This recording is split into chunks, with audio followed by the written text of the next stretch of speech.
Assalamualaikum warahmatullahi wabarakatuh. Bapak dan Ibu guru yang hebat, pada kesempatan kali ini kita akan membahas seputar perubahan kurikulum dari kurikulum 2013 menjadi kurikulum merdeka. Seperti apa? Langsung saja kita simak materinya.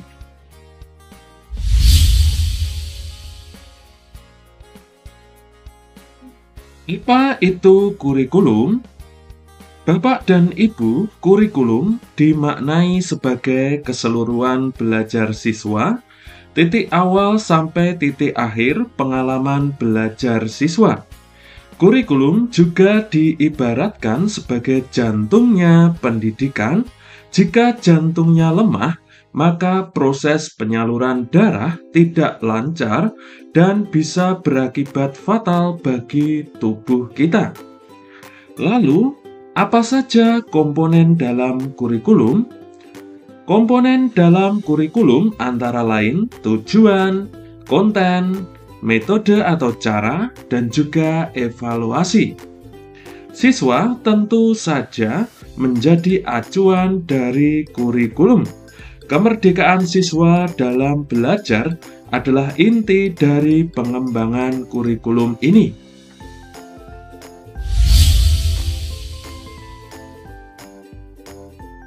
Selanjutnya, apa peran dan fungsi kurikulum?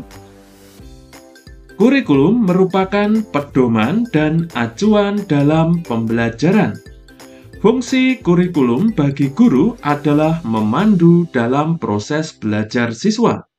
Sedangkan peran kurikulum yaitu mewariskan nilai dan budaya masyarakat yang relevan dengan masa kini, mengembangkan sesuatu yang dibutuhkan saat ini dan masa depan, menilai dan memilih sesuatu yang relevan atau kontekstual sebagai kontrol sosial. Kurikulum harus bisa digunakan sesuai dengan tempat di mana satuan pendidikan berada, sesuai dengan kekhasan dan potensi daerah masing-masing.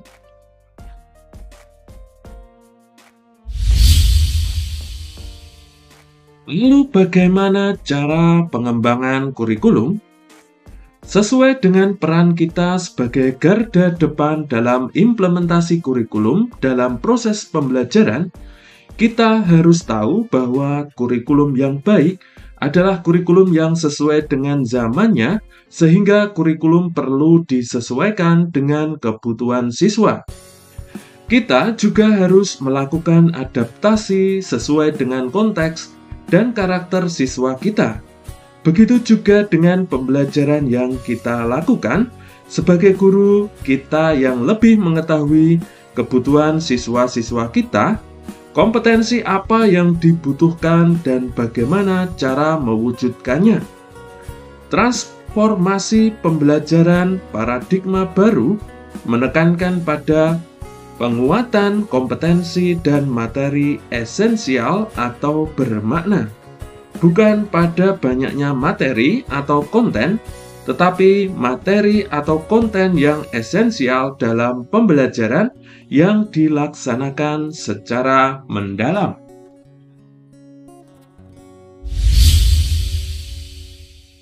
Lalu bagaimana transformasi pembelajaran dalam kurikulum merdeka? Transformasi pembelajaran dalam kurikulum merdeka berfokus pada pengembangan karakter berdasarkan nilai-nilai Pancasila untuk mewujudkan profil pelajar Pancasila melalui pembelajaran berbasis proyek. Sehingga dengan ini diharapkan siswa dapat memberikan dampak positif bagi dirinya sendiri dan lingkungannya kelak. Sebagai guru, kita harus mewujudkan proses pembelajaran yang berpihak pada siswa. Sebagai pemilik dan pengembang kurikulum di satuan pendidikan, tentu saja kitalah yang terus harus beradaptasi mengembangkan kurikulum sesuai konteks dan karakteristik siswa-siswa kita.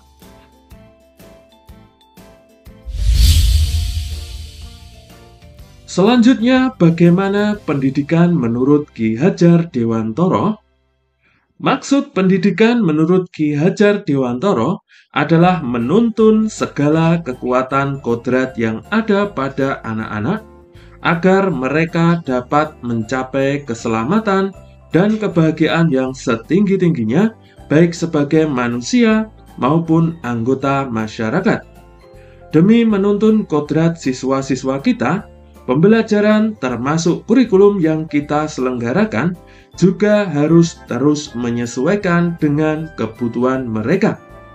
Sebagai guru, kita harus terus belajar untuk mengikuti dan memahami perkembangan kehidupan siswa kita yang tergolong dalam generasi milenial yang akrab dengan teknologi dan media sosial.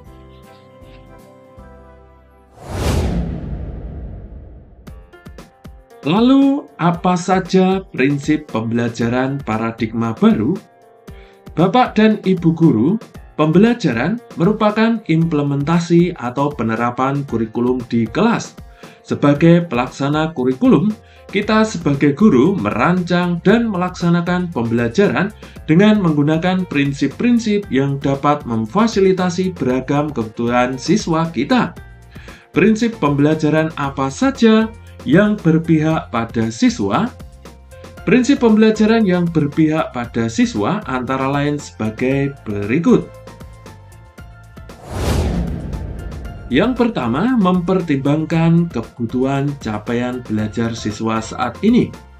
Pembelajaran dirancang dan dilaksanakan dengan mempertimbangkan capaian siswa kita, yaitu kebutuhan belajar dan perkembangannya. Harapannya yaitu perbedaan kompetensi dan potensi setiap siswa dapat difasilitasi sehingga siswa tersebut mendapatkan hak belajarnya dengan baik.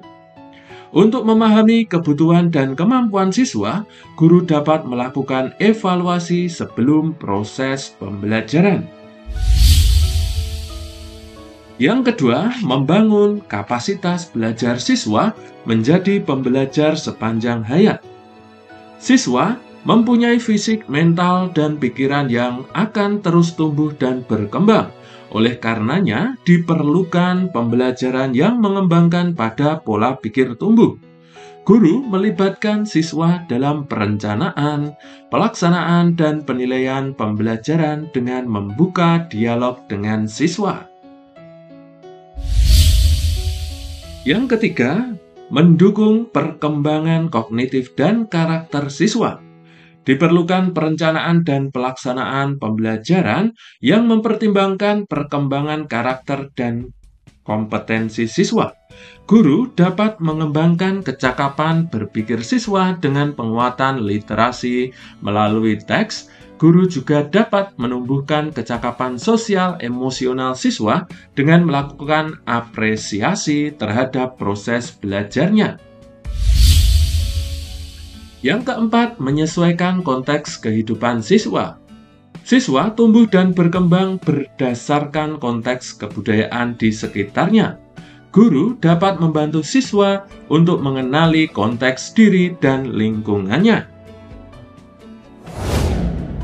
Yang kelima, mengarah pada masa depan yang berkelanjutan. Siswa merupakan generasi penerus masa depan yang akan menjaga dan mengisi keberlanjutan kehidupan.